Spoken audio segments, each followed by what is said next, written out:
So I'll be showing you how to restart and also how to force restart your Hisense VIDAA Smart TV.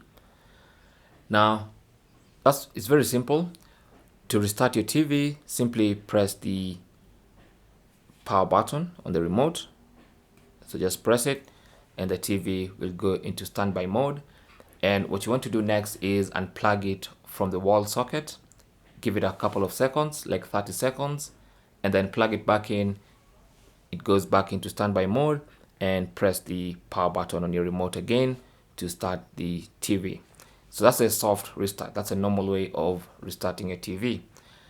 Now, if you want a forced restart, maybe you're trying to switch it off and it's not switching off, or you're trying to turn it on and it's not turning on, then you can simply pull it out of the wall socket for a couple of minutes,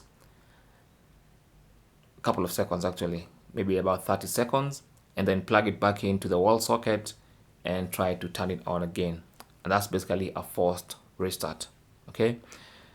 There's no way in the interface to restart or force restart. I checked everywhere, including system settings.